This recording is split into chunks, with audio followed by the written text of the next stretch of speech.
నమస్తే అండి. నేను ఈవేళ ఎగ్ కర్రీ చేస్తున్నాను.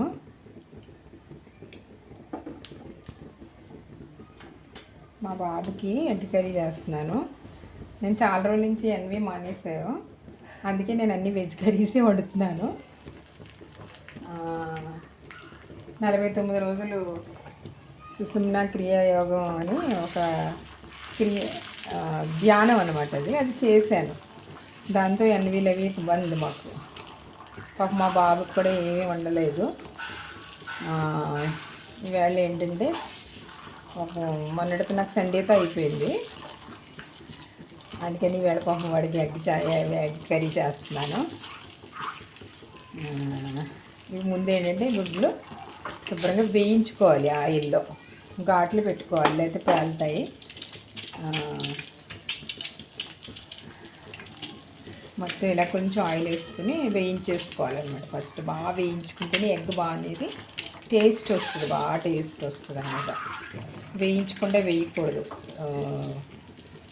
ఎగ్ అనేది బాగా ఫ్రై చేసుకోవాలి. దీన్ని ఘాట్లు పెట్టుకుంటే పేలకుండా ఉంటుంది.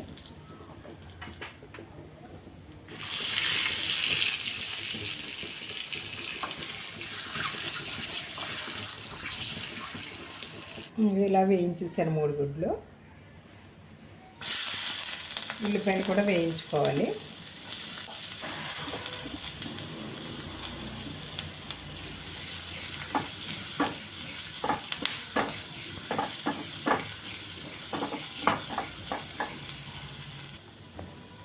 ఇలా బాగా వేగాక దీంట్ని మెత్తగా దంచుకోవాలన్నమాట, మిక్సీ పట్టుకోవాలి. ఆ ఉల్లిపాయ ముక్కల్ని కొంచెం వేయించాక కొంచెం కచ్చపచ్చగా దంచుకోవాలి. వెల్లుల్లిపాయలు కూడా వేసుకోవాలి. కొంచెం కారం వేస్తాను. ఈ మిగిలిన నూనెలో నేను ఆనపకాయ ముక్కలు కూడా వేయిస్తున్నాను. మామూలుగా ఆనపకాయ కూర అంటే మా అబ్బాయి అస్సలు నోట్లో పెట్టడు. ఇందులో కానీ ఆనపకాయ తినాలి కదా, మంచిది కదా. నేను ఏం చేస్తానంటే వేయించేసి మిక్సీ కొట్టాను, వెల్లిగా దంచేసి వేసేస్తాను. ఎగ్ కర్రీ అంటే ఖచ్చితంగా తింటాడు. మోసం అనమాట. లేకపోతే అసలు ఆనపకాయ అంటేనే అస్సలు ఎక్కదు. పిల్లలందరూ అంతే. ఆనపకాయ అంటే చాలా చిరాకు వస్తుంది, కానీ ఆనపకాయ తినాలి, చాలా మంచిది. లోపల ఏమన్నా చెట్టు ఉంటే పోతుంది పొట్టలో. కంపల్సరీ నేను ఇది వేయించేసి మిక్సీ పట్టేస్తాను అనమాట. అప్పుడు ఎగ్ కర్రీ కదా, ఉల్లిపాయ అనుకుని తినేస్తారు. ఇలా వేయించేసుకుని దీన్ని దంచేసుకోవాలి. మిక్సీలో వేసుకోవచ్చు, లేదంటే నేను ఇందులో రోట్లో రుబ్బేస్తాను.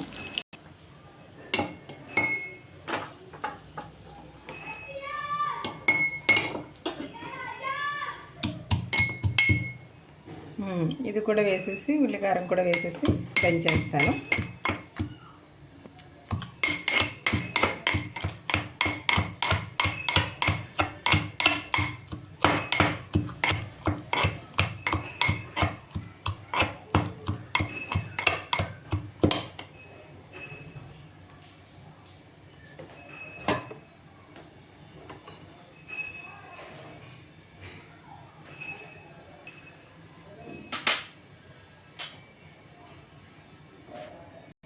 కొంచెం గరం మసాలా వేస్తాను.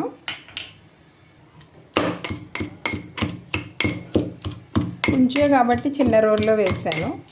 అదే ఎక్కువ అంటే పెద్ద రోల్లో వేసుకోవాలి, లేకపోతే మిక్సీలో అంటే మరి మెత్తగా అయిపోయి టేస్ట్ బాగోదు. ఇలా అయితేనే టేస్ట్ అనేది చాలా బాగుంటుంది.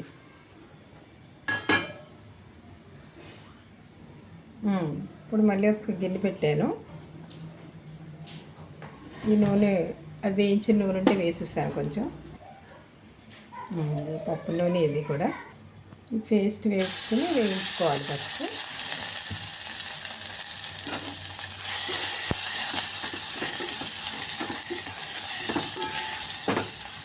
బాబుకి ఆయిల్ లేకపోతే చిరాకు పడతాడండి, కొంచెం వేస్తాను, ఆయిల్ వేస్తాను.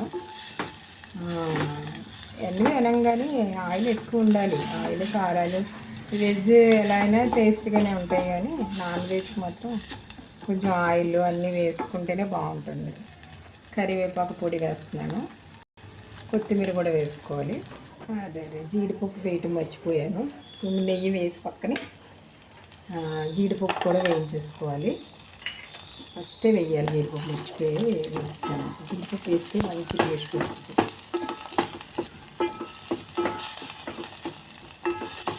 అందులో ఉడికితే బాగుంటుంది అన్నమాట ఇది.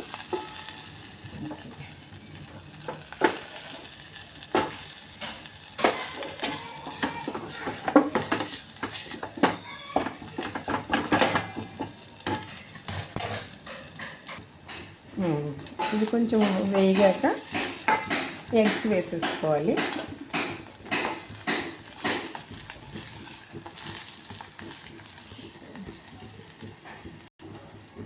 ముందు వాటర్ వేసి కాస్త ఉడకనివ్వాలి. ఉల్లిపాయ గ్రేవీని ఉడకనివ్వాలి.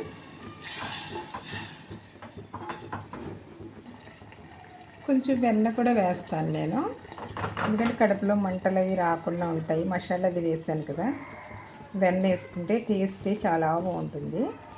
క్రీమ్ వేసుకున్నట్టుగా ఉంటుంది. ఎగ్స్ని ఇలా కోసుకుని వేసుకుంటే బాగా ఉప్పు కారం బాగా పడుతుంది.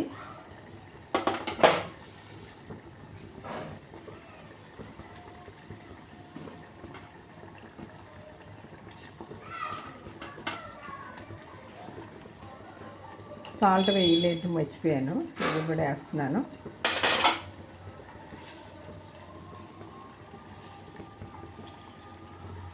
ఎందుకంటే మా కూరలో సాల్ట్ నేను లాస్ట్లో చెప్తాను, దాంతో నాకు అలా అలవాటు అయిపోయింది. కానీ బాబుకి మాత్రం వేసేయాలి.